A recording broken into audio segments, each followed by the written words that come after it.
China released a Uyghur mother to silence her American son, then sent her back to a detention camp the next day. Here's a summary of the article.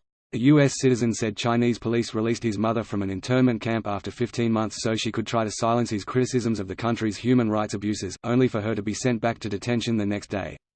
Jordat's mother called him on May 17, the first time they had any contact in more than a year, and said she had been released from the detention camp. Jordat's mother appears to have been sent back to detention, and his grandmother, with whom she had been staying, was reportedly in hospital with a broken leg. Australia didn't officially or publicly criticise China about this thing. They just, under the table, ask about specific cases.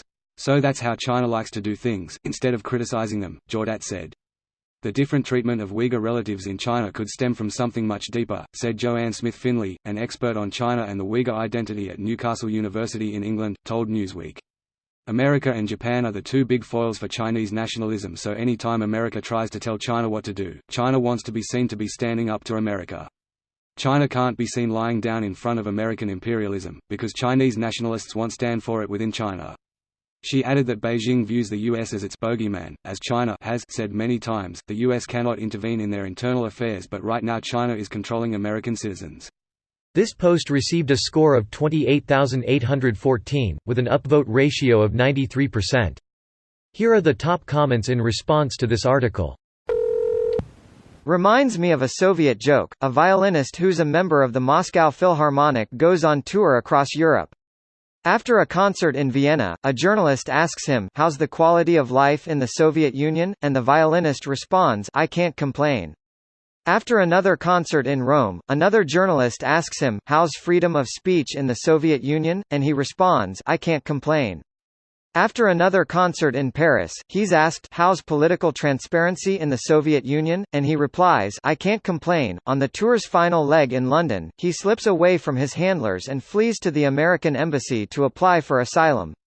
He meets the ambassador, who asks him, "But why do you want to defect? You said you didn't have any problems living in the Soviet Union." "I never said I didn't have problems," the violinist replies, "I just said I couldn't complain." Is there a difference between capitalism and communism? In principle, yes.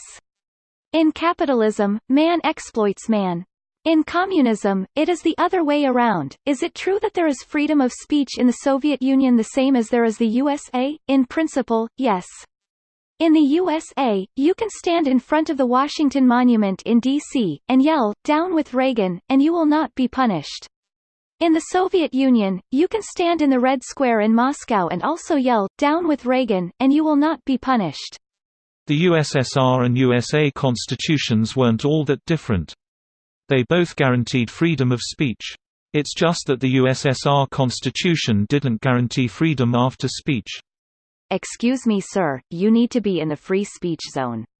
Got to see freedom cages during the 2008 DNC.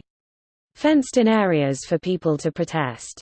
What about the Chinese-sponsored freedom firing squads (TM)?